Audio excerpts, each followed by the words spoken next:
All right, let's talk the preview video for the Xfinity series at Las Vegas. It is the second time we're coming back to this track. So we got the Cup Series and the Xfinity series, excuse me, on track this weekend.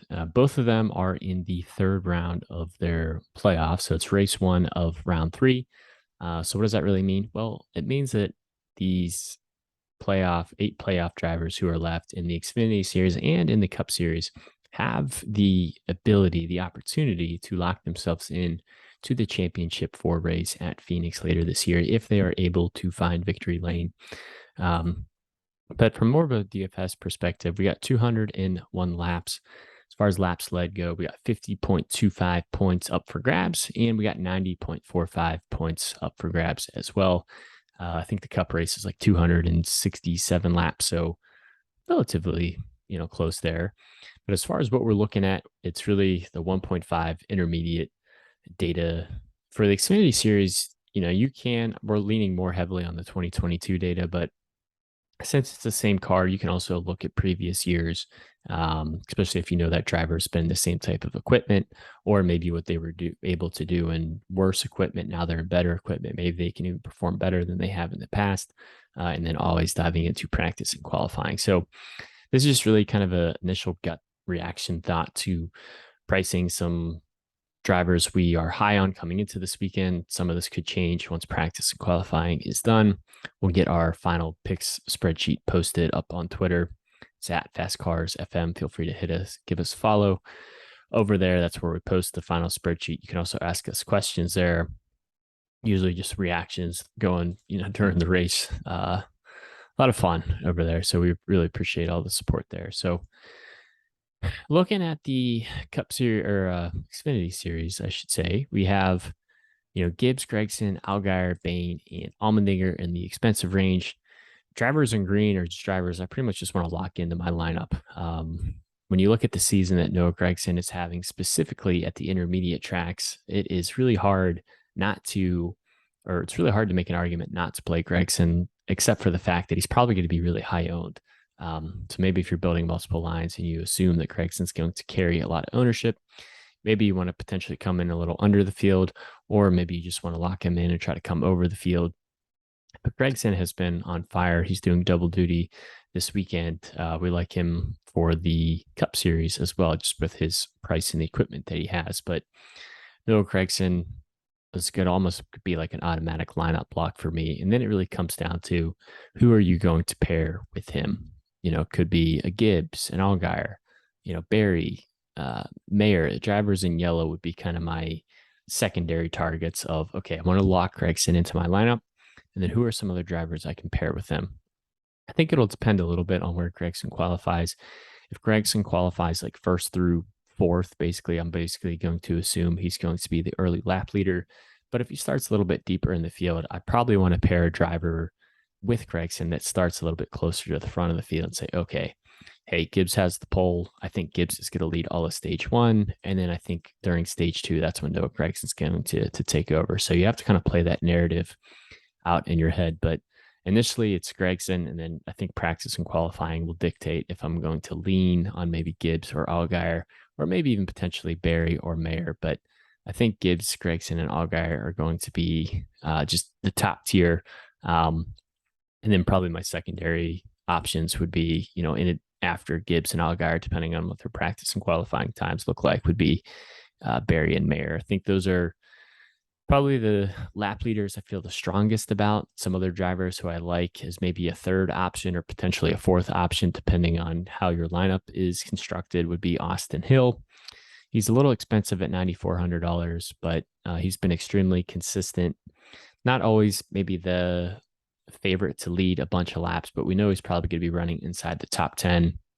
Has the ability to pick up fast laps. That finish potential is there. It just really comes down to how close to the front of the field he's going to qualify.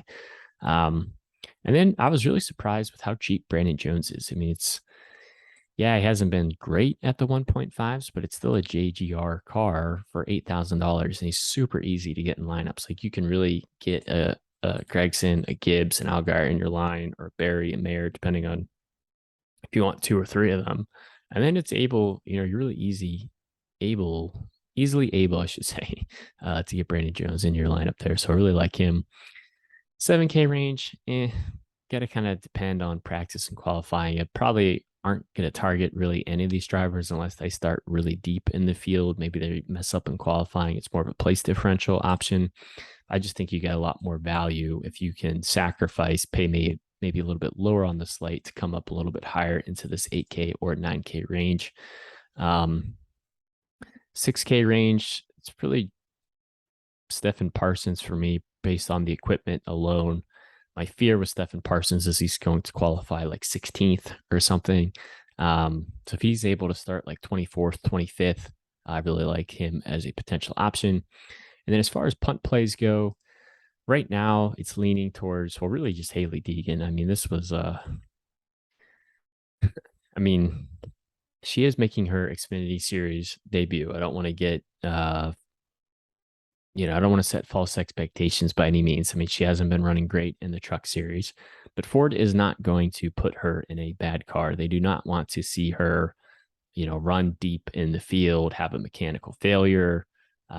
She's going to get a lot of media attention. So I would assume that Stewart-Haas Racing is very heavily involved with this car. Just like when we see Chase Briscoe hop down into the Xfinity Series, we've seen Cole Custer hop down into the Xfinity Series and pilot these SS Greenlight machines. I'm going to assume that SHR has had a part in preparing this car for Haley Deacon. So do I think she's going to run well?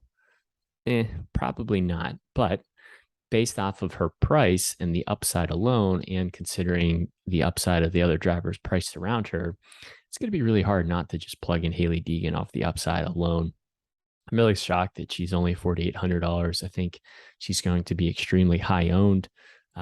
So what does that mean for DFS purposes? I think you either just automatically lock her in and she's kind of your free square, or you basically say, I'm going to pivot off of her entirely and maybe try to target some other punt plays down here. But I was really surprised with the price tag there. So I really do like Haley Deacon. So I think if you have Deacon and Gregson in your lineup, and then maybe trying to build out the rest of your line with 2 to 3 other potential lap leaders, some place differential plays, and then maybe a good value play for a point per dollar play. So some other value plays I like initially coming into this weekend are going to be Mason Massey, Josh Williams, and Bailey Curley.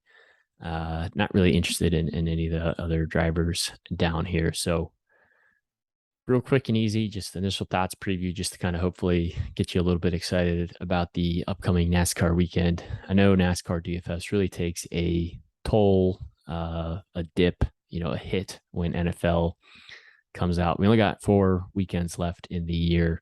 The season is coming to an end very quickly. It is unfortunate that we see DraftKings just consistently decrease the prize pools, the prize or the tournament sizes.